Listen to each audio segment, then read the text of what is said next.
We could not be here without tremendous support, and so I want to start this new year off, with some gratitude. I want to thank, first of all, the volunteers today. So we have womaning the table, Joyce Tamara, who's also a member of the Cycle Board, and Janice Berger, and also a health Sylvia Wagensberg, also a member of the Cycle Board, and of course I mentioned Gustavo Bulgac, who's volunteering today with the audio. Isn't that fantastic? A world-class clarinetist and klezmer group leader helping us today. Isn't that great? Yeah. So I also want to thank all of our members and our supporters, our major supporters, as well as the Santa Monica Synagogue, without whose co-sponsorship we really, so many things we could not do if not for them giving us so generously of this space. And our co-sponsors, I guess Yiddishkeit LA. I don't know, some of you are here from yeah, great. and in a major way, LMU, right? Yes, that's a co-sponsor. That's wonderful stuff. So Happy New Year. So doesn't it feel like it was 2000 a minute ago? So our theme for today and this year is personal journeys of remembrance and reclamation. Bit by bit, we reclaim those elements of Yiddish culture that belong to us and humanity at large. And by so doing, we create anew. Therefore, I want to give you a little heads up about the year ahead for the Yiddish Institute. I'm excited to share with you that we've partnered with the LA Library to lead book discussion groups at various branches starting in February. The theme, as set by the sponsor, the Yiddish Book Center, is immigration. And the books will be looking at translated novels by I.B. Singer, Shalom Aleichem, and Kadri Melodowski. So we'll send you announcements and more information about these very soon.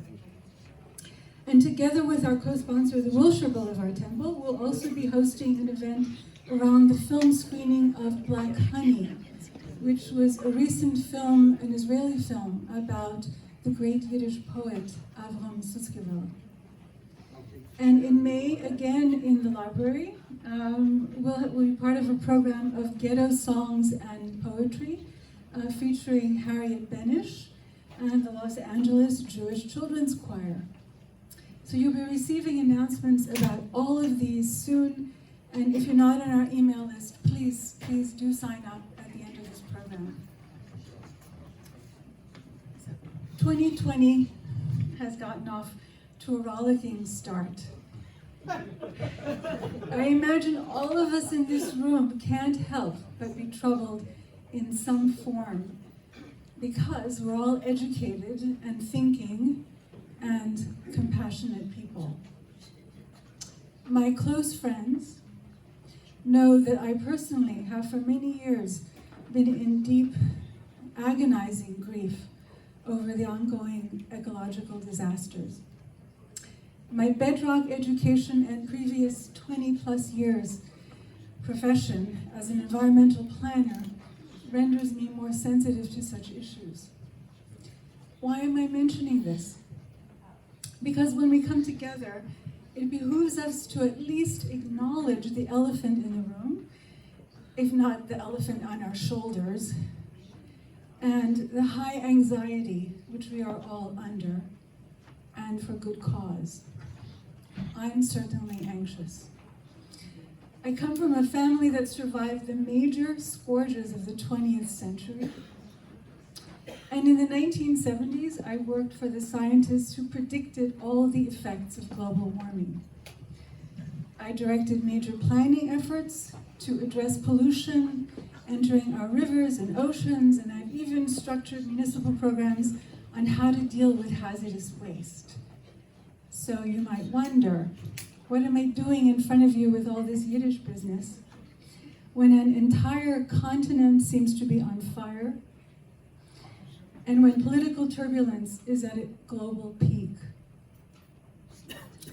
The same reason you are all here today, to connect with an element of our better humanity which has endured for centuries, which offered coherence to our scattered and oft persecuted ancestors, which transmitted their unique values, and most importantly, which offers us a chance to experience joy. There are plenty of experts addressing environmental and political concerns. No doubt, we must each do our share. And we're here to cherish a precious legacy that was nearly lost through annihilation and forgetting. And once again, to use this legacy to create anew. As we will see, today's journey was generated by a trove of Yiddish letters.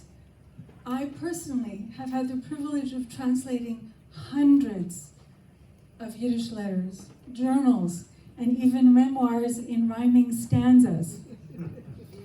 These are treasures for the families that have managed to keep them, often profound connections with family that was lost during the Holocaust. A glimpse into their daily lives, thoughts, wisdom, and aspirations. So now I would like to introduce our participants today. We're so lucky to have today Dr. David Slutsky, who is an author and historian and is the Lotte Smorgon Associate Professor in Contemporary Jewish Life and Culture at the Australian Centre for Jewish Civilization, Monash University, at least as of next week, correct? From 2013 to 19, he was an assistant professor in Jewish studies at the College of Charleston, South Carolina. He's also the author of the International Jewish Labor Bund after 1945, Toward a Global History. And he's the co-editor of In the Shadows of Memory, the Holocaust, and the Third Generation, the first of its kind to explore the experience of grandchildren of Holocaust survivors. He's also the author of numerous articles on Holocaust and post-Holocaust topics. We're also privileged to have with us today to guide this discussion with David, Dr. Holly Levitsky, who is professor of English and director of Jewish Studies at Loyola Marymount University, and affiliated professor at the University of Haifa. She's also co-director of the Jewish American and Holocaust Literature Symposium. So I'm now going to call them up, but I just want you to remember to join us afterwards for a reception and book signing, which will take place in the back of this room.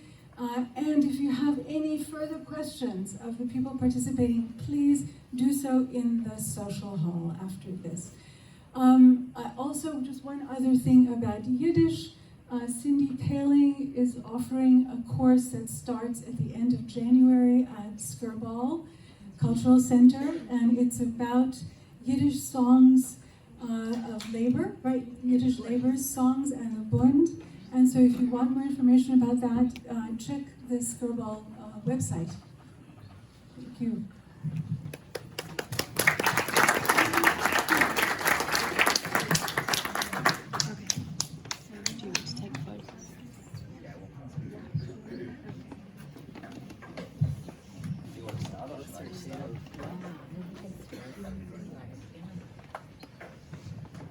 All right, it's great to be here, and great to be among so many friends, new friends, family, but especially great to be here with David, whose book I read with great delight and learned so much about. So I hope what today is just me helping David say as much as he can about the book.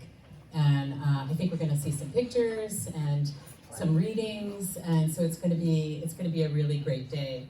And I'm going to start with the first question we want to ask all authors, I think, or I do anyway, and that is, how did you come to write the book? Great, thank you, Holly. And before I answer, I want to quickly say thank you to Miri at Cycle for hosting me. I'm so grateful to be here in Los Angeles. The city plays a really important role in this story, and I'll talk about that a little as I go. Thanks to Claire at Yiddish LA, who is, I should say, just to embarrass you a little bit, a former student of mine from Melbourne, and I have an enormous amount of nachas seeing the amazing work that you're doing. So thank you. I always like the opportunity to just embarrass people a little bit when I can. Obviously thanks to Holly, and thanks to Henry, my cousin, who I gather is somewhat of a celebrity here, for making the shidduch and for everything that you've done for us.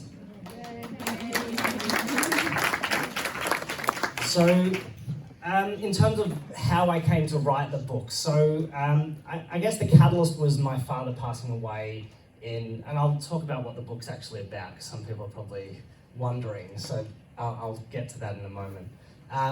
My father passed away in December 2015. We just had the fourth Yortzeit about a week ago, I guess, yeah.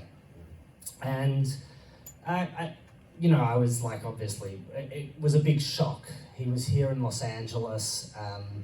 I was in New York at the time. My mum was with him in Los Angeles, and my brother was in Melbourne, so we were kind of spread across the world. And the grief, because it was sudden, unexpected, I think it magnified the grief to some extent. Someone said to me in the week of Shiva, when I was back in Melbourne, someone should really write a book about him, because he was such a big personality and such an interesting person. I thought, yeah, but there'll be 6 people who want to read that, so I really didn't consider doing that. And this is where I really do owe Claire and Yiddishkeit LA my debt of gratitude. I was here in August 2016, and Claire had asked me to come and talk to the Helix project, which is an amazing project, an amazing experience for people who do it. And she asked me to come talk about the Bund, which was my scholarly area of expertise.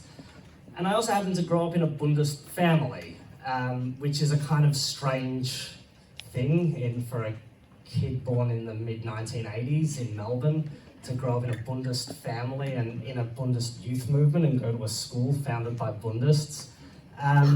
So I kind of decided as I was on the plane flying over here that I wouldn't only talk about the history of the Bund to the participants, I'd actually kind of frame it through the story of my own family, particularly my dad and my grandfather, who found the Bund as a teenager sometime. We don't know the exact story.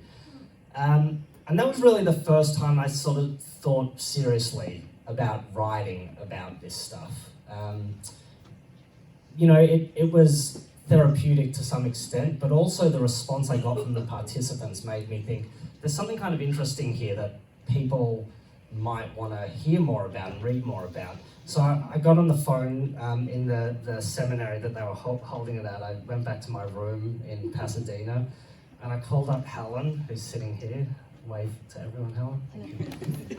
And I called Helen, I said, I think I'm going to write a book about this, and it's tentatively titled The Most Boring Memoir Ever Written.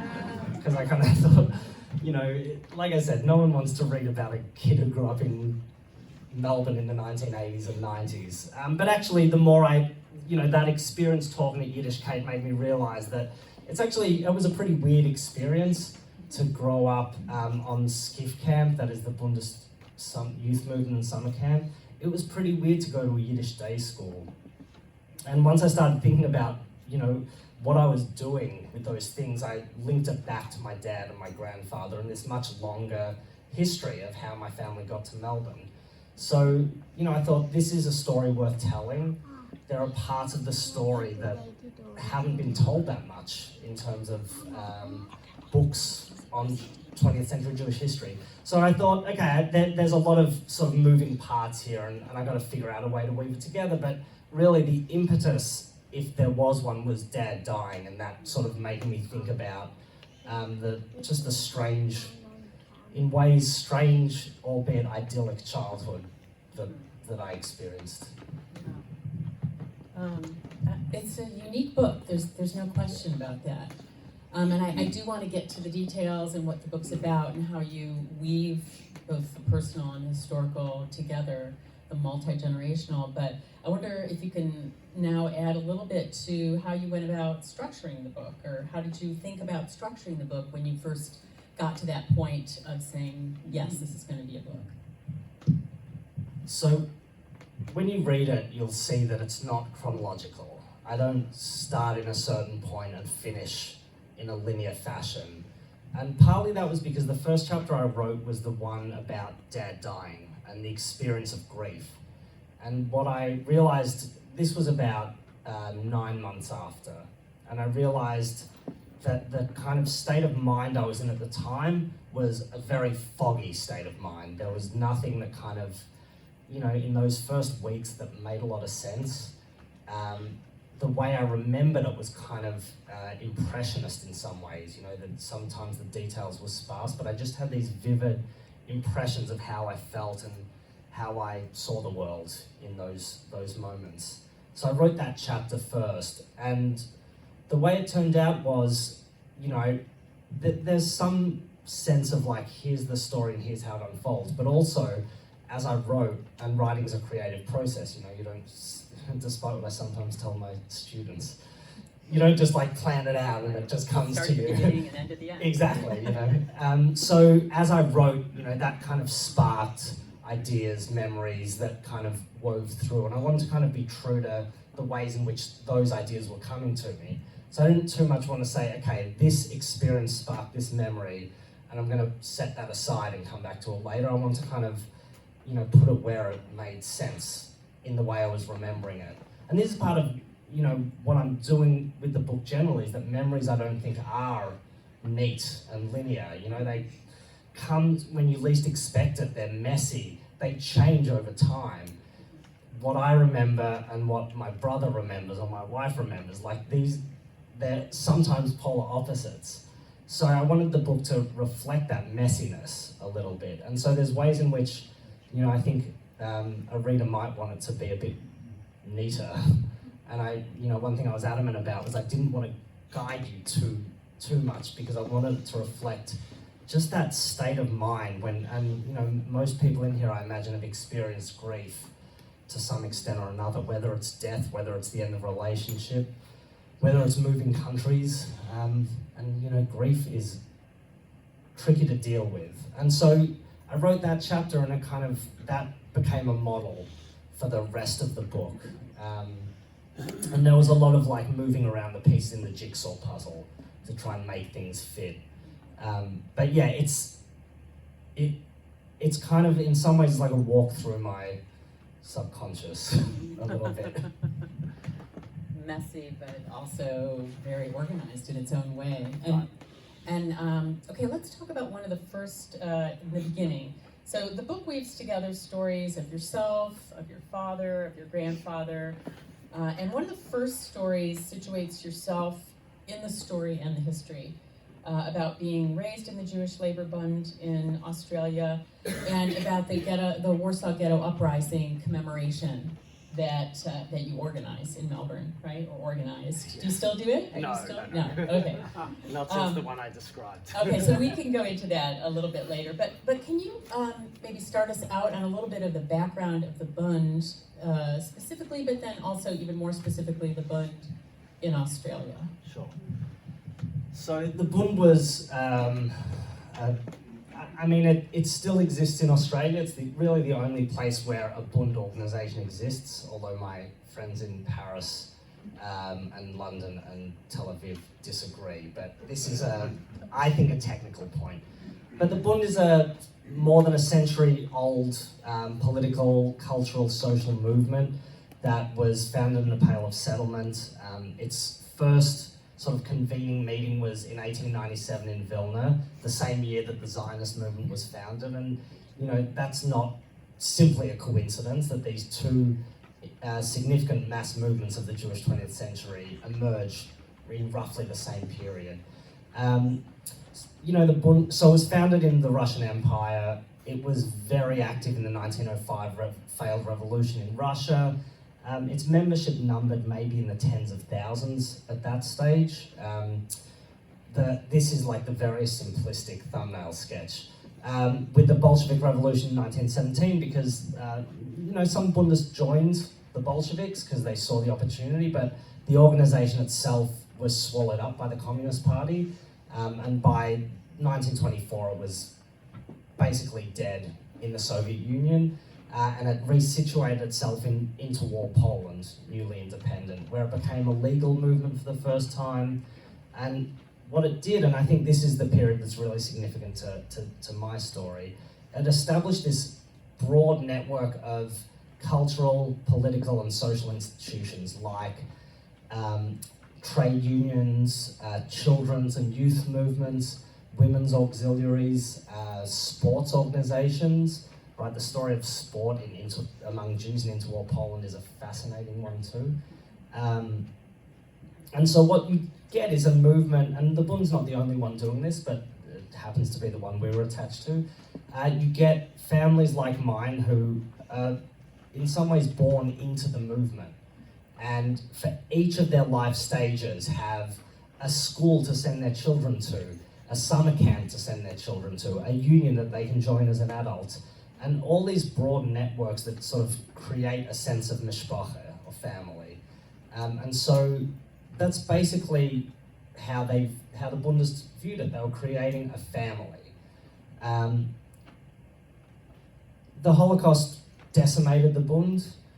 It was ostensibly a Polish Jewish movement with a few outposts, but most significantly it was based in Poland, and that was the center of where the Holocaust took place. So most members of the Bund were murdered. The ones who got out re-established movements in about a dozen other countries, including Melbourne, Australia. And this is how and my grandfather was attached to the Bund until the day he died in November 1978. He was a lifelong verbrannte Bundist, sort of rusted on. He never wavered in his belief. By the end, he was too tired to actually be an active party member, but he was pretty adamant, despite what happened in the Holocaust, and maybe because of it, that this was still the ideals and values of the Bund, which revolves around socialism, this principle of Deutschheit or here-ness, which basically states that Jewish communities ought to foster themselves wherever they live, that these were like important values still, and the lessons of the Holocaust might actually be we've got to double down on these values rather than abandon them. My dad, me and my brother, and my mum, even though her family was communist, grew up in the Bundist youth movement in Melbourne, which was, as I said earlier, kind of an unusual thing, because even in the US, where there's kind of the remnants of these left-wing Yiddish summer camps like Kinderland and Kinderring, I think there's probably much less Yiddish, much less ideology than what I grew up with in Melbourne. The Bund has been a central factor in my life, which again, it's a strange story, I think.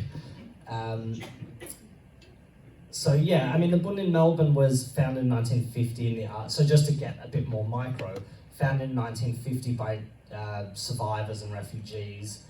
It was a small organization, like maybe 1,000 or a couple of thousand members maximum.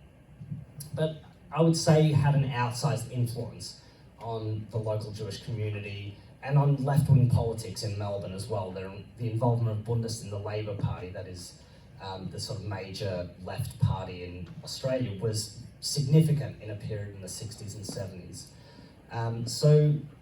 They were, in some ways I think we're kind of like half a century behind what's happened in the US. Like, this is why there's still a Bund in Melbourne, because we're not quite at the stage where we've, the parties and movements that existed in the US have not been a meaningful part of Jewish life. I mean, the left-wing parties have not been a meaningful part of Jewish life for some time. And I don't think we're there in Melbourne yet, but it might just be that our wave of migration came a bit later. That was like maybe a controversial take, sorry. Uh-oh, politics. Yeah. Thank you. That was, I keep learning so much about this. This was not a world I was raised in, maybe worlds away from that world, but I'm learning so much about it. So I do want to get back to that one scene, and maybe we can think about, if you want to do a little reading of a passage, but the scene I was thinking, well, the part of the story that I was thinking of was, you talk about, the generations are very important to your story, father's grandfather, father's son, and your own son now. There's bound to be differences, generational differences about all sorts of things in any community, in any small world, such as the Bund in Australia, about how to commemorate, let's say, the Warsaw Ghetto Uprising. So I know that was an issue, and it's an interesting story that you tell. So maybe you could read a little bit, talk a little bit? I might tell the story, because I haven't, I'm not sure if I've got a nice, neat little passage on that would work as a reading. So the Bund in Melbourne holds its Holocaust commemoration every year on the 19th of April, the date of the Warsaw Ghetto Uprising. And my dad ran it for decades, and when I was a kid I remember reading Yiddish poems that he would hand me and train me because he was running the show. And when I became a helper at SCIF, that is a lead or a counsellor at SCIF, it was in some ways a natural fit for me to, take over running it. So I did that for a few years, and I was always like a little, we kind of did it the same, that I'd always remembered doing it as a kid. And I thought it was a bit stale to do it that way. There was like a formula that we followed. It kind of looks like a spreadsheet where you just take out one poem and, swap it out for another poem that you haven't done in a few years. And I found that kind of unsatisfying, and I thought we had to sort of be a bit bolder in how we did it. So I tried to experiment a couple of times. One year we put in a dance to a hip hop song. How'd that go over? Not well. We got overruled by the Bund committee, and they made us take out the hip hop song. So that was, I had my tail between my legs then. But I think, the incident I describe in the book was one year, it was 2010. And it was the year after Marek Edelman had died. And Marek Edelman was one of the commanders of the Warsaw Ghetto Uprising, a member of the Bund, and he stayed in Poland after the war and became a leader in the anti-communist solidarity movement. Particularly, he was very prominent in the 80s particularly. And he was very outspoken and curmudgeonly and kind of like a bit of a hero for me. Some of what he had written about the uprising was very formative for me. So, I wanted to honour his legacy, which I thought was about, in my opinion, then speaking truth to power and kind of being bold and being controversial and telling the truth. So that was one side of it. The other side of it was that year, the Ghetto Academia fell on the night of Yom Ha'atzmaut. And this was a Bund organisation, and one thing I didn't clarify earlier is the Bund was not a Zionist movement. I mean, you could call it anti-Zionist at various times. It's like more complicated than to say it's anti-Zionist or it's non-Zionist or whatever, but it certainly wasn't Zionist. So it wasn't controversial to have it on the night of Yom Ha'atzmaut. But as the convener, I thought, we also can't ignore that. We're talking about a Holocaust commemoration, and is there a link there? Because at the same time, like the whole Melbourne Jewish community is celebrating Yom Ha'atzmaut at the same time as we're commemorating the Holocaust, and that struck me. So I put together a program that year with poems and readings from other genocides, Bosnia, I guess I had a Rwandan piece, and I had something local, an Indigenous Australian poet. And again, the Bund, I fought with the Bund about this one, and again I lost on that one. But they had invited me to talk that night, so I still gave a speech. And what I wanted to do was encourage people to think about what it means in the wake of the Holocaust for Jews to hold political and military power. And so I talked about that. I talked about it in the context of us as white Australians benefiting from a legacy of colonization. And I talked about Israel and what it means for Jews to have an army and a nuclear arsenal in the wake of the Holocaust, and what sort of responsibilities does that confer onto us. And at one point I did, against the advice of my father, describe the occupation as illegal, which I didn't think was so controversial in a Bund setting. I got heckled by my great uncle. The only time I've been heckled in a Holocaust commemoration. And I was like a bit of a firebrand. I was 26. And, I think probably my politics are similar, but I'm probably a bit more politic about these things now than I was 10 years ago. But that was like an important episode for me. So I described that in the book just in terms of the sheer weight. This is the long way of saying the sheer weight that the Holocaust has kind of been a burden on not just me, but I think on many in my generation. Melbourne is a city whose population is predominantly Holocaust survivors and their descendants, the Jewish population that is. And so, we just grew up surrounded by the Holocaust. We grew up being told constantly how important it was to remember it. We grew up hearing regularly from survivors about their stories of surviving in the Lodz ghetto and in Auschwitz and in the forest in Russia. It was perfectly normal to us in ways that I maybe didn't realize as a child, and then learnt as an adult, that's kind of screwed up. And this episode, I think, highlights it to me at some stage, in some way, that I grew up being told we have to remember the Holocaust. And here I was, there's still maybe a little bit of residual Beuges.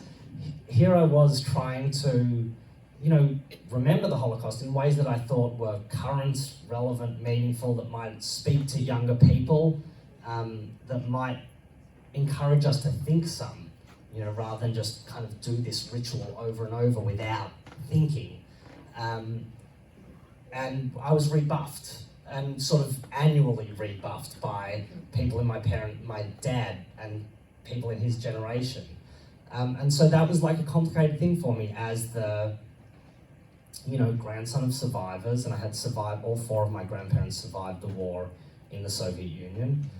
As the grandson of Bundists and great-grandson on the other side of a Bundist. What did it mean to be those things? What did it mean to be a Bundist? What did it mean to be the grandson of survivors?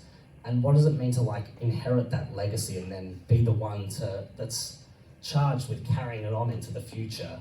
So this episode was really brought those different things together in ways that I think I'm still trying to work out what it means. And in the book, I'm trying to kind of work through it a little bit. Yeah. Well, writing is one way that you bring those things together. So in the book, we have all of that in front of us at the same time. And I'm sure writing for you as a cognitive act has brought some of that together. You're now the spokesperson for that history. Going back to your grandfather, though, I'd like to get to a big part of the first part of the book where you talk about the letters. The letters are a big part of this story. So maybe you can tell us a little bit about the letters, what they are, how you found them, how you wove them, the letters, these very personal letters and pleas, into the larger story of the family and then the even larger story of the Holocaust and its aftermath. Okay. So I'll start by telling how I found the letters, and then I'll talk about the content of the letters, and then what I'll do is I'll read from one of them in the original Yiddish, and then I'll translate as I go. I found the letters. I knew the letters existed. My grandfather had written to his brother Mendel, Henry's father, over the course of just over 30 years in the post-war period. And someone, I guess my dad had told me that Henry has the letters, and we didn't know how many letters. I didn't know anything about them. I had assumed they were written in Yiddish, because that was the language that they spoke to each other. But I really had no clue beyond that. So in December 2016, I went to the Jewish Studies Association, the Association for Jewish Studies conference, which was in San Diego that year. And I was living in South Carolina, so it was like quite the journey. So I was like, okay, I'm in Southern California, I'm gonna drive up to Los Angeles, I've got 24 hours. And I called Henry and I said, I got 24 hours, I'm coming, we're gonna find the letters. So I came to Los Angeles, I'm gonna show a photo. And this is what I came to. Rain. And everyone says to me, it never rains in Southern California. And I get here and it's raining. And Henry and I went and sat, and you can see at the top there, Cantor's. We went and had pastrami sandwiches at Cantor's Deli. And Henry told me all his recollections about my Zeta and about his grandfather and the family stories that had been passed down. And I was a bit worried about this rain actually, because we knew that if the letters were there, which we thought they were in the garage, and we sort of needed the garage door open, and I was kind of worried about rain seeping in. So we went back, and I tell this story in the book too. We opened the garage, and you know, like everyone's garage, it's a garage. It's full of your stuff and your boxes and furniture, and I guess you had like your parents' stuff in there too. Right. So Henry and I started moving boxes out of the garage, records and books and various miscellany.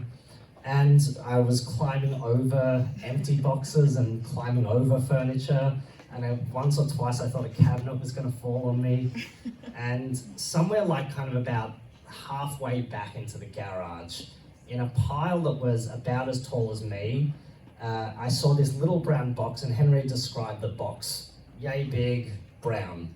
So we found this box, and I took the things off the boxes off the top and pulled it out, and sure enough, there was not only letters, but it was just this box full of stuff that Mendel must have collected over decades. There were birthday cards, telegrams, letters from both his siblings in Israel as well as my grandfather, their sister in Israel as well as my grandfather. And so what we started to do is separate out the letters, and they were, I've got a photo here of one of them here. So we found these letters. They are each about between 10 and 15 pages. They all look like this, with small but legible handwriting, every inch of the page covered in writing. And your Zeta was an accountant, so his handwriting was very precise. Okay, so Zeta was an accountant, his handwriting very precise, which is great. Like, I'm a historian, and I've read a lot of really crappy Yiddish handwriting. So this was a pleasure to be able to actually read this fairly easily. So I discovered a couple of things when I started reading the letters. And I read the first one sitting in Nate and Al's that night, which was maybe not a smart idea with a 60 or 70-year-old letter, but nonetheless, I discovered two things. One is that my Zeta was an incredibly eloquent writer. Amazingly, just, he was an accountant by trade, and then he had a knitting factory in Australia, and he could just write this beautiful lyrical material. As someone described to me recently, it's kind of in this like Bundes tradition actually, of like the worker intellectual, the working class person who can also is so well read, and they just have this like these high literary standards. The other thing is my Zeta was like an incredibly emotional and honest person. He wrote these letters to Mendel that are just dripping with feeling and grief and especially this first one. This is the first one he wrote after the war, where he tells the story of his survival and the murder of his family. And, you know, on the first page he writes, I'm sitting here just, I'm bawling my eyes out as I write these words. In a subsequent letter he writes, I just can't cry anymore, I have nothing left. And he opens up about how he feels about being a father in the aftermath of the war, about, you know, how his kids were doing I mean, they're just so visceral and raw and honest. So I didn't know my Zeta. He died in 1978 before I was born.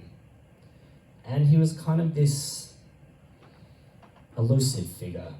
You know, my dad talked about him a lot and had a great deal of respect, but he was a caricature in a way. I could really map onto him whatever I wanted. He could be the revolutionary that I hoped he was. He could be the leader that I wanted him to be. But the truth was I didn't know a lot about him. And these letters gave him a voice for the first time. I could hear him speaking through these amazing letters. So there are about 40 of them, and I very quickly set about Googling how do you preserve old letters. So I found the acid-free slips to put them in, and an archival box, or an accordion file. Actually, I should get an archival box, but in any case, I'm going to donate them to a museum when I get back to Melbourne, so they know better how to do that. But they are really an incredible resource. So in terms of how I use them in the book, with this first one, I decided pretty early that I wanted to translate the whole letter and put it in the book in full, because it really tells the story of 1939 through 1946 from start to finish. So what I did was I translated it, and I went through many drafts of the translation to get it right. Because one of the things for folks who read Yiddish, you'll know is to read Yiddish well, you need a whole lot of languages. It's not enough to know Yiddish, you also need to know some Russian, some Polish, and some Russian Kodesh. So I needed to get advice on those languages that I didn't know, and I needed to spend a lot of time with it to actually, figure out the Polish idioms that he uses. He's always using little sayings and weaving in things from Shalom Aleichem or things that he learned in Russia. So he says, as we say in Russian, and then he'll write it in transliterated Russian with Yiddish letters. So then I have to figure out, okay, what the hell does this mean? So there's a lot of that in the letters.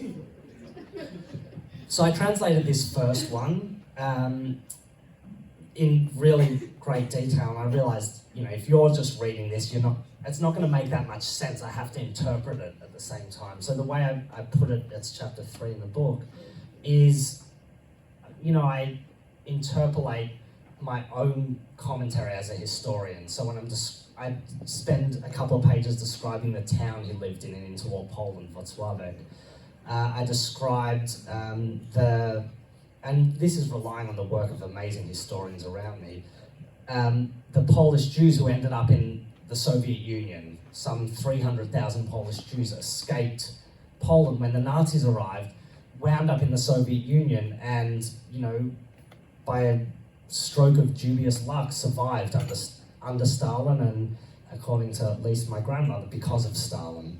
Right? This is like a complicated story again. So, I had to interpret that, but I thought it was important to have his voice telling this story in the book. So maybe I'll read from that now, and then I'll talk a little more about how I kind of wove some of the other material in. So I'm going to read it in Yiddish, and then I will translate. This is not the actual letter, this is merely a photocopy. The letter is securely stowed away in a suitcase. I mean, we're moving countries right now, so... Has it been scanned? Yes, that's right here. Okay, so I'll read it in Yiddish. Feel free to follow along. I'm going to go to about this paragraph break. So this was written from Wrocław, that is in western Poland, which had for the previous couple of centuries been Breslau in Germany. So a really significant historic Jewish center, but also kind of in this weird in-between phase. So they had returned to Poland and basically been sent by the government to settle with many other Jews to settle in Lower Silesia, which had been annexed from Germany, basically because they kicked out all the ethnic Germans and needed to repopulate it. So my grandparents were among those who ended up in Wrocław.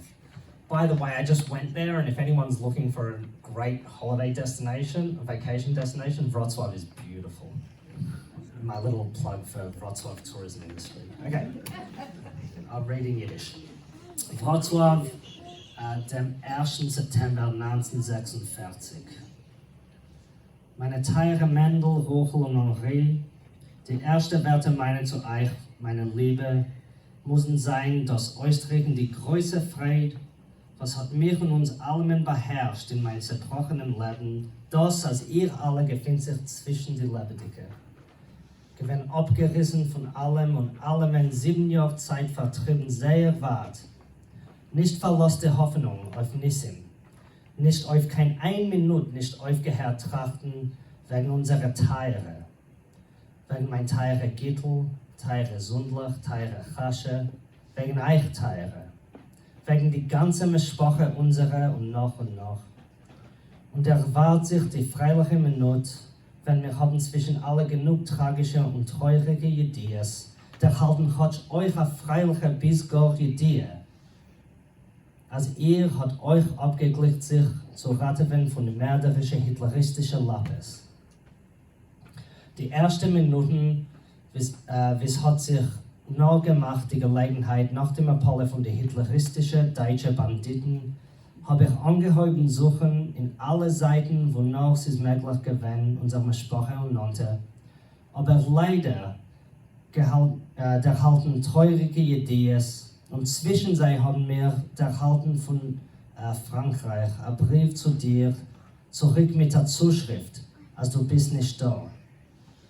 Und darüber ist die Freude noch größer, was ich alle seit verrunden sind, unser schweren Leben Techias am Meisim aufgestanden. Und heute im Call will ich euch wünschen lange, gute, gesinnte, glückliche Jahre leben. Und lass mich hoffen, noch und leben zu haben glückliche Minuten. Wir, die Übergebliebenen von unserer größten Sprache, sollen noch können sein zusammen und leben glücklich. Okay, I will translate that into English. Here's one I prepared earlier. Wrocław, the 1st of September 1946. My dear Mendel, Rochel and Henry, my first words to you, my loves, must be to express the great joy that overcame me and all of us, that amidst my broken life you found yourselves among the living. We were torn far away from everything and everyone for 7 years, not deserting our hope for miracles. We did not for a single minute stop thinking of our beloved ones, about my dear Gittel, dear sons, dear Chasha, about you, my dears, about our whole family, and on and on. And we longed for the joyous moment when, among all the tragic and terrible enough news, we would also receive the extremely happy news that you were also fortunate enough to be saved from Hitler's murderous claws. The first opportunity I had after the defeat of Hitler's murderous bandits, I began searching all corners that I could about our family and friends, but unfortunately only received sad news. And among that news, I held a letter I had written to you in France, returned with a note that you were no longer there. And afterward, my joy was so much greater when I learned you were among us in our difficult lives, resurrected from the dead. And so the first thing I want to do is to wish you long, happy, healthy years of life. And let's have hope and live joyful moments, and that we, the survivors of our large family, will be able to be together again and live happily. So he goes on then to tell the story, which is that he left Poland on the 22nd of November 1939 after being under Nazi occupation for a month or two. He and his wife Gittel decided that it would be safer for her and their two sons, Shmulek and Chaim, to stay. They thought it was more dangerous to go to the Soviet Union, which we now know couldn't have been more wrong. So they were herded into the ghetto in Wrocław, the city in which they lived, And in April 1942, they were rounded up in one of the last transports that liquidated the Wrocławek ghetto and sent to the death camp at Chełmno, where they were killed probably the day they arrived. Chełmno was the first camp in which mass killings by gas took place. It didn't have gas chambers. They did the killings in the back of vans that were rigged up to pump carbon monoxide. And so the prisoners were taken to the reception center, which was an old manor in western Poland, and they were put into the back of vans, about 80 or 90 at a time, and then driven about 4 kilometers down the road, a 10-minute journey in which they were all killed by the end. So he didn't know that happened in April 1942. Zeta didn't find out till late 1944 what had happened. And I mean, he clearly never recovered from that blow, apart from his own physiological trauma, having survived a deportee camp, basically a gulag in Siberia. The murder of his family haunted him for every minute of every day for the rest of his life. So these letters, there's glimpses of it throughout the letters, and sometimes there's sort of longer reflections on how that affected him. He talks a lot about his nerves being frayed, about how all he wanted was a peaceful life, about, at one point he says maybe he should be committed to a mental asylum and put in a straitjacket. He really punished himself. He was, like many survivors, racked with guilt about having survived, about not having suffered in the same way that his family had suffered. But as I say in the book, it was no picnic to be in a gulag either. It was kind of a dubious luck in some way to survive in the way he did. This is to say, the letters were an extraordinary revelation that gave my Zeta colour and personality and a voice. And the book, if I had not found the letters, I'm not sure what this book would have been. They're really a central part to being able to tell the story of my Zeta, but also my dad. The letters go through to 1978 when my dad was 30. He was 30 when my Zeta died. And, it's incredible to read about what his dad thought of him, what he was worried about. In a way I had no clue. I really didn't know, except what Dad told me about his own childhood. So then to read it from Zeta's perspective was a great insight. And I think I probably only recently realized that this whole project in some ways is just a way to get to know my dad better and recover my dad. Reading about, learning about my Zeta is a way to, get my dad back in a way. So this is, these were a crucial resource for me. That's the long answer to your question. Oh, I want to stay on that for a minute, actually, because it's, as I was asking the last question, it's fascinating that it's a family history. It's you seeking your family history through these letters. But it's also part of of course, of major Jewish history, world history, and its aftermath. And there, as you said, maybe the book wouldn't have existed without the letters, but the letters, I think, are just part of the book. They're just part of the story. There's very much that intergenerational searching and seeking, but there's also, this larger history. And so how did you think about moving those pieces together? And perhaps, I'm also very interested in the structure, how you chose not to be chronological, which to me is obvious as another writer, with this story, which is not necessarily chronological, but how did you choose to include those pieces and in the way that you did? And then if you want to maybe talk for a minute, this is just kind of my interest in the aesthetic part of it. Did you feel it worked? Did you feel that the structure you chose is saying what you wanted the book to say and presenting the book as you wanted it presented? So in terms of the big historical part, I think you're probably going to have to re-prompt me about the last question. I really see at least three voices that I'm trying to interweave into the book. One is me as participant in the story.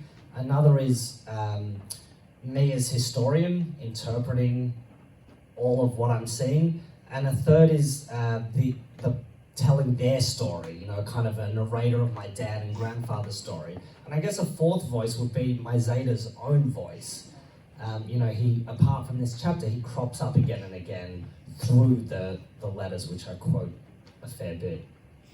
So, partly it was that I saw as an experimental thing that I was doing is, because I'm a historian by training, I really thought one of the important things about this book is it tells this bigger story as well. So I wanted to make sure that I wasn't only telling a family history, that actually the family history was a vehicle to tell these stories that have really not been told very much. The story of Jews and Polish Jews surviving in Siberia, which is a majority of the Polish Jews who survived World War II, did so because they escaped.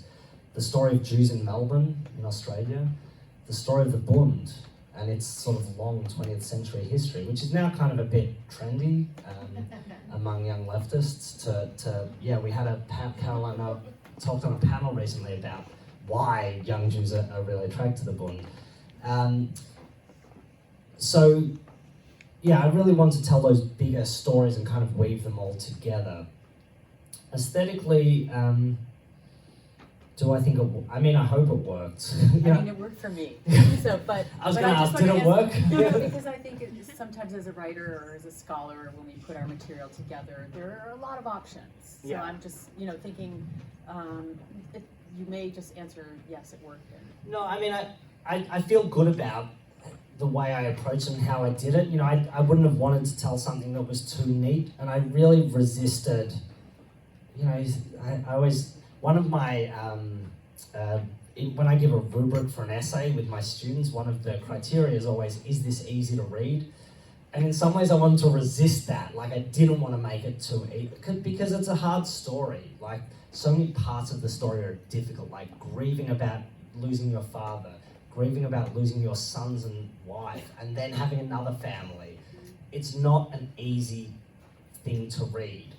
And I really wanted, aesthetically, I wanted it to kind of reflect that difficulty.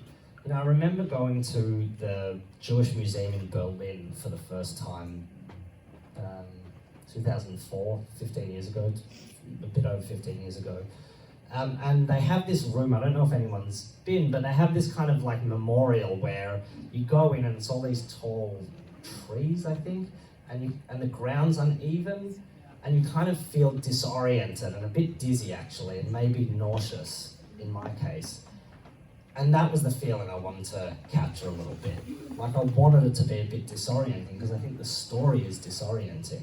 And I found it disorienting to think about it and experience it myself. And it was, as I said earlier, it was so driven by my grief and my dad's grief and his dad's grief that to me had to be the central component here of how the book was structured. If you ask me like why I put what chapter where, there is like some little bit of chronology embedded, but it's, and there is an intentionality to it, but it's hard for me to describe exactly like what that thread is.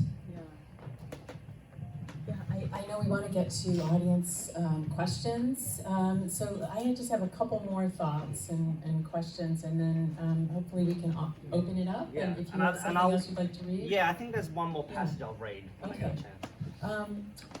As a historian, you must have plotzed when you saw those letters. Oh yeah. That must have just really, both sides of your brain, I'm sure, the personal and the academic must have been on fire. Yeah. And so my question is just how you chose to go with the memoir. Obviously, you've woven together many different voices in a very complex way, and I think very successful way. But you know, you come up for tenure, you need this and that and the other thing, and the academic book with footnotes, you know, I know that's necessary. So, but you have that as well already. But when you came to this story, why memoir, let's say, instead of an academic book? Yeah. I mean, I felt like it was an urgent story to write, in a way. I mean, it was partly because of the grief I was living through and sort of feeling and trying to make sense of. I felt like that was important, and I wrote quickly and furiously as a result. I just wasn't that excited by the main project I was working on as well. And partly it was because there was this like nagging thing I had of, I gotta write this book now. And yeah, I would have been up for tenure this semester, and thank God, because I have another job, I didn't have to go through that process. Thank you, Monash. But, you know, that guided some of the decisions, actually. Like the pragmatic decision, who I published with, was guided to some extent by those professional factors. But then at the same time, I didn't include any footnotes or bibliography. And I didn't include the regular scholarly apparatus. But I do think the book is deeply scholarly nonetheless. I think it's deeply informed by my work and skills and background as a historian. And I think it's a way of, you know, I tell all my historian colleagues that I think you should also write your memoirs. Because I think, as you know, one of the things I think I brought to the table as a historian is this sort of ability to look at my family story from this bird's eye view and use these kinds of sources with the kind of training I have, like learning how to situate them and interpret them and unpack like all the layers of meaning in them. And that's not to say other memoirists, and I have a very close friend who wrote an amazing memoir here, don't have that skill, but certainly, like, I think as a historian there are like disciplinary things that I bring to the table that even without footnotes are still in the text in a readable, accessible way. I guess this was the other thing that guided me, like, you know, there's this old saying, all history is autobiographical. So my first book was about the Bund after World War II. And there's a picture of my Zeta on the cover. And I never told people that when the book came out, because I was like, oh, that's my little secret, my little sort of nod to Zeta. And then I guess at some point I was like, screw it, like I gotta be honest about this, you know, I can't pretend like I don't have this personal investment. So I think, and I think Yiddish Kate, talking at Yiddish Kate was part of that, when I kind of realized I've just got to own this story, and the fact that the story I'm telling is also my story. And I think like all these little steps along the way sort of led me to here, and I thought at one point the publisher would say, you need to put in some footnotes. And for me, I'm glad they didn't, because I'm sort of happy that it stands alone without that. And you know, I'm delighted how it turned out. Is there something you read? Yeah, I want to read just one more excerpt, and then maybe we'll open up to discussion. Because I've read what my Zeta wrote, but I haven't read you anything that I wrote yet. So what I'm going to read is, this is one of the first things I wrote in the book, and it's about when Dad died. So my dad's name was Charles. In Yiddish, he was named when he was born Shmulek, after his, well, the family story differs. Either after his grandfather, who was killed during World War I, who was Shmuel, or his half-brother, who was murdered at Chelmno, who was Shmulek. And you know, I mean, there's different strands, but my position is, how could he not be named after the half-brother? So Charles, he was called just because they needed to put a French name on his birth certificate. He was born in Paris, and the most famous French person was Charles de Gaulle at the time. So they called him, this might be apocryphal. But this is a long way of getting to, he went by the nickname Sluggo. So throughout the book I refer to him as Sluggo, because that's what I called him as an adult. Or Slug. Don't ask where it came from. There's not a good story for it. Okay. Sluggo died on December 29th, 2015. It was sudden, unexpected. The shock was unimaginable. An hour earlier we had spoken on the phone. He had called from Los Angeles to say goodnight to Arthur. We spoke about the everyday banal things, who he had caught up with that day, updates on family, nothing out of the ordinary. Arthur tried to show him his new pajamas and socks over the phone, still trying to work out this old technology, the telephone. It was about 7:20 or 7:25 at night, past Arthur's bedtime. I rushed him off the phone. "We'll talk to you tomorrow," I said. We didn't. Arthur went to bed, I did some work. Helen got home around 10 o'clock from yoga. I went to bed down in the basement of the townhouse we'd been renting with my parents in Harlem. When Helen rushed down the stairs screaming, I thought she was laughing. Then she told me to sit down. I knew. I don't know why, but there was that look in her eyes. I knew. The call had come from Los Angeles, where my parents were stopping over to visit family and friends on their way home from their 6 weeks with us. Dad had been out walking. He collapsed in the street, suffered a heart attack, and was dead before he arrived at the hospital. Just like that. First thing the next morning, Helen told Arthur. I wanted to, but I wouldn't have even been able to get the words out if I'd tried. My reconstructed version of what she said. I have something very sad to tell you. Last night, Zeta Sluggo got very sick. His heart stopped working and he died. I remember Arthur's reaction. I was sitting on the stairs sobbing, but I don't think I'll easily forget his response. Can you please say that again? He was shocked. He understood the gravity of what Helen was telling him perfectly well. That afternoon, he told Helen, "Mummy, I want to die before you." Helen told him that would be a tragedy, that parents should pass before their children. Arthur responded that he didn't want to be lonely by himself. Hopefully, Helen said, you'll have someone that you love when we pass away.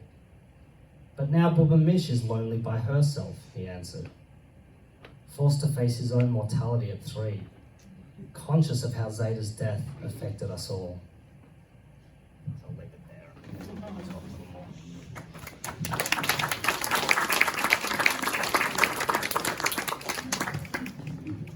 It's a very special book, and I'm sure people have some questions about it. I can show some photos Yeah. too, as well. It's very hard to find a publisher, and I see Wayne University Press. How did you find that press? We're from Detroit and Wayne University. Okay, it's not an exciting story. I had developed a bit of a relationship with the publishers because I'd published a couple of chapters in edited volumes for them, and I'd reviewed a manuscript or something for them. So they were happy to, I think they were kind of keen to work with me, and I thought, who the hell's going to want to publish this? And they were enthusiastic, so I was enthusiastic. But yeah, they were terrific. This young man right here had a You question. want to introduce him? Oh, here, why don't I, this one stretch. Go ahead, Yannick. You want to introduce him? I'll have nothing to say.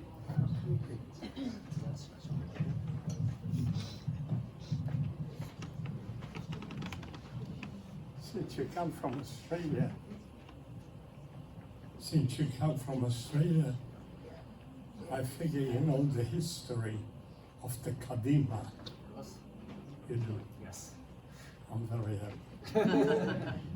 And you know the history of the David Herman Theater? Yes, I do. I write about it in the book. You do? Yes. You'll have I to get a hope you copy. get my name Get the again. book. So, shall I respond? I'm very happy to see you, to hear about Melbourne. We left Melbourne 51 years ago, and we're still in contact with some friends. Unfortunately, not many are left. And the time has done its work. I heard that Mendel was your father. No, Mendel, Where's my father? here, Henry's Yes, father. I know. Yeah. Yes, I know. Mendel was a very close friend of mine. In fact, for his 90th birthday, I wrote a poem in Yiddish You probably have it somewhere Yep. in the archives. To say that your speech was interesting to me is an understatement. Thank you, that means a lot. Thank you. I would love to hear a lot more about present Melbourne. Okay. Do you want me to, Very much. do you want In to Yeah, I talk a can little talk bit about about I had a letter from Melbourne about a great concert they just made about 2 or 3 weeks ago to compare the old Kadima and the new Kadima. And one of my close friends got a letter of recommendation.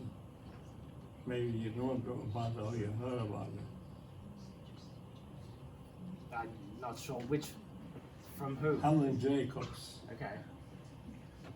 I don't know. How can people understand? I'm not talking about remember.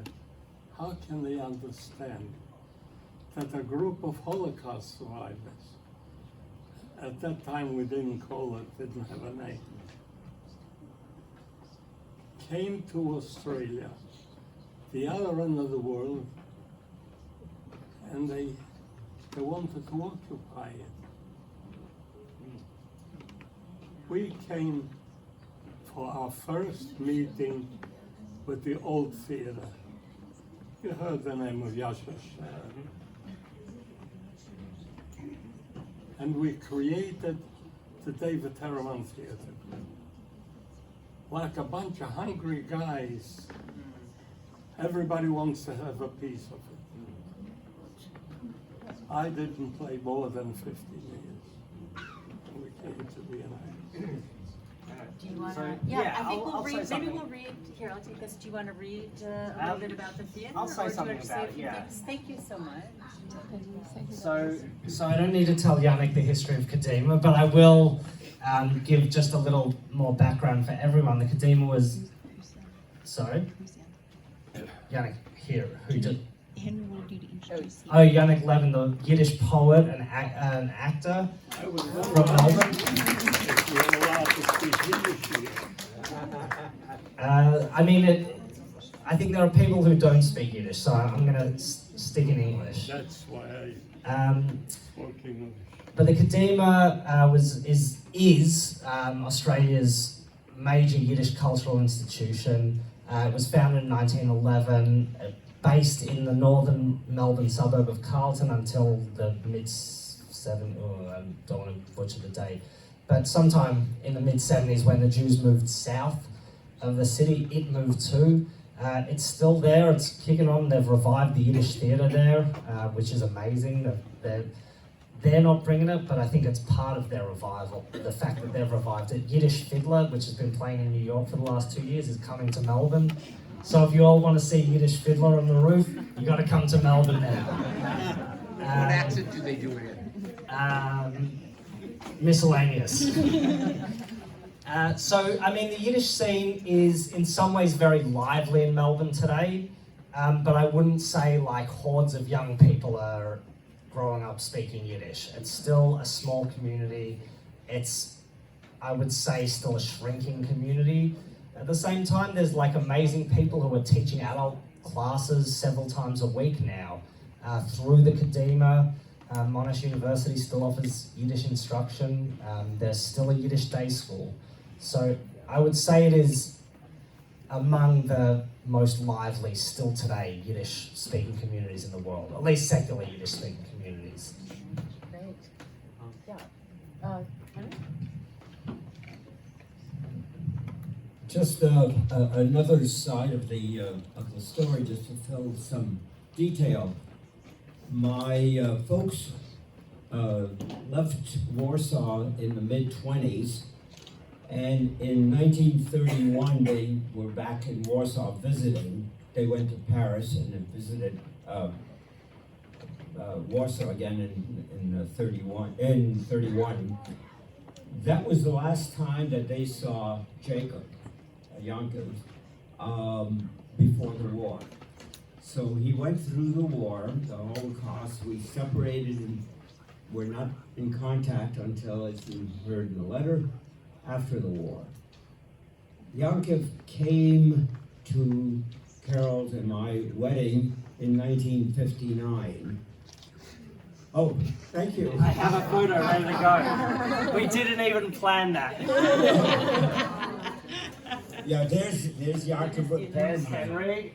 There's my Zeta smiling, which he didn't normally do, so this is like a revelation actually. And there's my cute little dad, who was, and I will just interrupt Henry real quick and say, the reason my dad came on that visit is because my Zeta wasn't confident enough yet in his English to go alone. So my dad came as basically his interpreter, which is like a fairly common story among immigrant families actually. But it was my dad's first. Point out my dad over there. Oh yeah, and here's Mendel. Keep going, keep going. Okay. Here's Sol and Bob and Nathan. That's my grandfather, And my there's father, Papa my Jake, brother. and I'm not sure, Henry, you have to fill in the gaps. Yeah, these were all the men. Sorry We've for got people another standing picture there. of the women. What I wanted to That is a very $20 bill as well, which I think was a lot. That was the photographer's idea. Very quickly, when Yankov and I call him Charles arrived in late July of '59 at the airport, we went to pick him up. They hugged, they kissed, they cried, and it didn't take but 10 minutes before they got into an argument. My uncle Yankov was a Bundist, as you heard. My father had been under his tutelage for a while, 6 years younger, and continued leftward. So from our perspective, Yankov was a rechter, the right-winger. It didn't take but 10 minutes, and they were arguing the 21 points of the Comintern of 1921. So that's one perspective. The other thing is that Charles came to live in LA for a while, so I got to know him quite well. And it's very interesting that as he developed in Australia in the progressive movement with the anti-war movement and so on, he became involved in teaching. When he came the first time, I was just giving a lecture at Cal State Long Beach. So he came in and he couldn't stop being impressed how difficult it is to keep the attention of the students. He said, how do you do that for an hour? And of course, he very quickly became an academic and was able to do that very, very well. Anyway, a lot could be said about our relationship, but we were supposed to meet for dinner that day that he crossed the street and died. And I came to the hotel maybe 10 minutes after he died and spent the rest of the evening at the emergency room in Cedars-Sinai.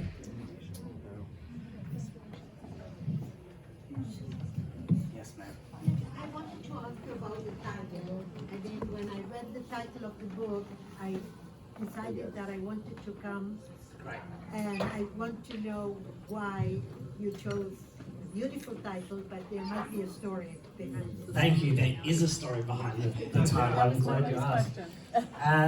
So the title is Sing This at My Funeral, and when my Zeta died in 1978, there was a big funeral apparently, and what my dad always told me about the funeral was that they sang the Schwur, the Bundes anthem, the oath, die Schwur.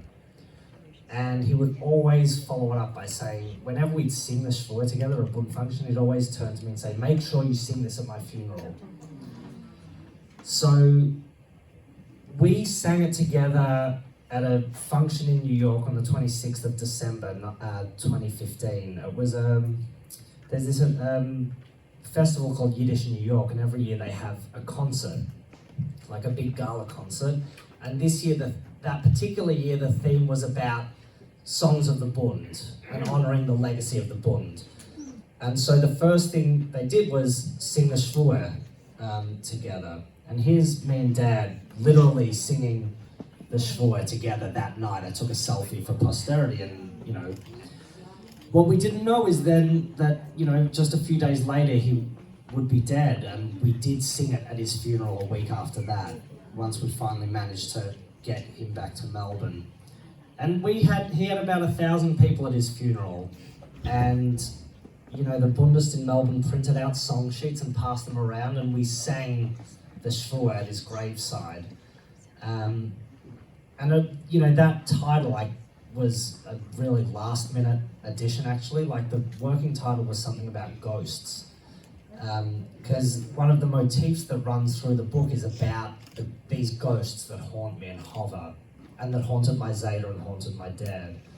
And the publisher was worried, and rightly so, that the title with ghosts in it would attract the wrong audience. People who were interested in the occult. And that was not the audience I was going for. And so after many aborted attempts, I was talking to Helen on the phone, as these things usually go in the end. And I was saying, what about oh, make sure you sing this at my funeral or something? And she goes, sing this at my funeral, that's it, that's the title. And you know, I'm glad that it was something that attracted you to coming, because my worry is it's a bit vague. But it does signal a lot about what I want to say, in terms of the legacies that we leave behind, and the sort of funereal aspect, I guess, for want of a better word, the centrality of mourning to the story. David, I have a question. Yes, Ilanit. So we're related. It's a mishpucha affair. And I was fortunate to be hosted at grandma's house, for 3 weeks with my husband many, many years back. And that's how we bonded and connected over the years. This is 20-something, 25 years ago. And I wanted to ask you, so I was very fortunate to meet Sluggo at least twice a year for quite some time. He would come out here, and he was very unique in his casual, modest personality, I would say, one that walks around in shorts, even in the winter.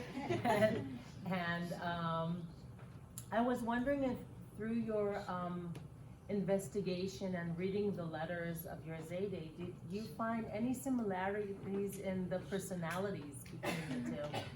Yeah, I mean, in a way that my dad was incredibly emotional, and he would wear his heart on his sleeve. And I didn't know how closely that, I think, was connected to his own father. I was just imagining his father as kind of quiet and reserved. But actually, reading the letters, he wasn't. He was very outgoing in certain ways. And I think, Dad carries a lot of that. He didn't bottle things up. You knew where he stood and what he was feeling. So I think there's definitely that connection. And Dad was it's interesting. I think about it a lot in terms of fathering and what kind of model his father was to him and what kind of father he was to me. And his father was not very present. And partly mainly that's because of his trauma. He was an older father. When Dad was born, Zeta was 47 and had just been through the war and lost a family. And one of the ways he coped with his trauma was to work in his factory 16 hours a day, which didn't leave a lot of time to kind of be around. So Dad used to say to me, Zeta never came and watched a football match that I played. But at the same time, Dad admired him greatly. So I do think that his parent, as a father, he kind of modeled his father in a way against his his own dad. Like, he was very present and involved. You know, he came to every sporting match I ever played, every play I was in, every performance I did. They were both loving, but they had different capacities to actually express that. So I think there are definitely like similarities I see, and ways in which he's definitely like reading the letters, his father's son, but also because just he didn't have the same trauma, so he was very well adjusted, as you say, like this modest, casual guy who was just like comfortable in his own skin. And my Zeta didn't have that. You know, he was way too broken. I don't know what Zeta was like before the war. Like, maybe Zeta was more like that in the 1930s, but I doubt it. He was pretty tightly wound in a way my dad wasn't. So for those who knew my dad, you would know, like, yes, he wore shorts every day for 40 years. And his uniform was shorts and a pencil in his socks and a polo shirt. And this was, you know, he was recognizable by this. And he was quirky and interesting, but totally prolific as a teacher and director, as a mentor. He mentored thousands of students. And he won all kinds of awards. And he was celebrated and decorated for his teaching. And partly I think what I was trying to do is understand where that all came from. One of the tragedies I think I discovered is, you know, Zeta worried a lot about Dad. Dad was a bit lost, like when he kind of looked like, when he looked a bit like this, and he was a hippie. And there were periods in the early 70s when he walked around with, well, long hair and a beard. Kind of like that. Yeah, a little bit like this. And you know, he hitchhiked through Europe, and he lived in New York, and you know, he told these stories about like getting chased by the Jewish Defense League through the streets and like trying to smuggle Yiddish socialist literature into East Berlin. Smuggling socialist literature into East Berlin, which was really stupid of him and his friends. But he was kind of a bit lost, like he didn't know what he wanted to do. And Zeta was very worried. And when he married my mum, he was 26. And Zeta was like very antsy through my dad's 20s about like, will he find a wife to settle down with? Well, on the other hand, he really could get around. I mean, he was telling us a story that when he was traveling in Europe, he would open a Yellow Pages, find a Jewish typical name, call them up for I mean, he had the Jewish chutzpah for sure. Oh, yes. He didn't grow up in Israel. Yes. So, no, and he, you know, he did have like one or two girlfriends that he thought he would marry even, but, you know, so Zeta worried a lot about him, and he really didn't sort of settle on what he wanted to do with his life until Zeta was very old. And Zeta died in 1978, and Dad became a teacher in 1979. So Zeta never saw like my dad become this incredibly distinguished professional. And that's one of the great tragedies, I think, that Dad lived with his whole life, his whole adult life probably, is that, you know, for my Zeta, I think Dad represented all these unfulfilled hopes of the first Shmulek, who was now frozen in time and exhibited all kinds of potential, and Dad couldn't live up to that. And I don't think Zeta sort of used that against him in any ways, but I think psychologically that hovered a lot. And, you know, Dad was way too positive to actually say it out loud, but I think, you know, that was a burden that he carried. Yeah. I mean, even the concept of the replacement child, the replacement family, and trauma theory. You know, that's a whole book to go into that.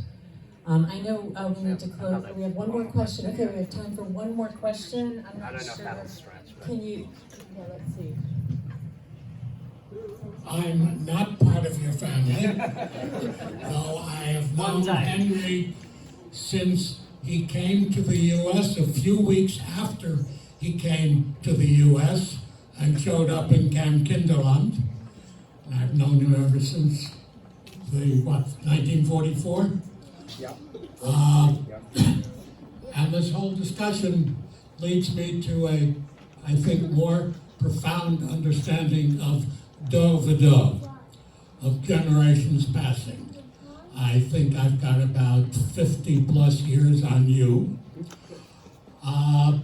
But like you, I've organized commemorations of the Warsaw Ghetto Uprising, and like you, I've not perhaps been heckled for introducing new ideas, perhaps for, let's see, Mendel heckled me because parts of the program were in English. But Miri and Claire may have decided that the programs I was putting together were too traditional and not contemporaneous enough, because I've had to give it up. You mentioned the day school. Is it still functioning? How many students does it have? And what happens to its graduates?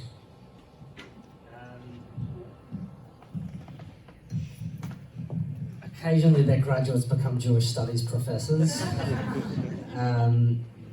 It's still there, the school, and I couldn't tell you how many students, but I will say I saw it up close when I was in Melbourne recently, and it's a great school. I mean, it's thriving. They teach Yiddish, I think, every day to the students. It's a beautiful school. Like, they have support, and it's an amazing treasure that Melbourne has, this Yiddish day school. What happens to its graduates? That's something to ask their marketing person. I'm not sure they even know. But yeah. In terms of Yiddish, in terms of continuing secular Yiddish culture. I mean, when I went, and this is, I finished there in 1995. Yesterday. Yeah. My impression subsequently was that we spoke better Yiddish than students who went to Jewish day schools for 13 years spoke Hebrew, who had been learning for 13 years. And we came out of elementary school, basically, so in Australia, 6th grade, and spoke a pretty passable Yiddish for 11, 12-year-olds. And then some people go on and do further Yiddish study, it's available at, how do I translate this into American? At your senior year, you can take a Yiddish class, so a very small number of students go on and do that. And then an even smaller number go and study at a Monash university. But I wouldn't say it's producing the next generation of Yiddishists. That would be a stretch. All right, I think the title could be Sing at My Funeral or Sing This at My Funeral. It's a beautiful book. And thank you so much for allowing me to speak to you. Thank you all for coming. Thanks everyone for coming. I'm going to go sit over at the table at the back and sign copies of your books if you want, and hopefully talk more over some nush. Thanks for coming. Thank you so much.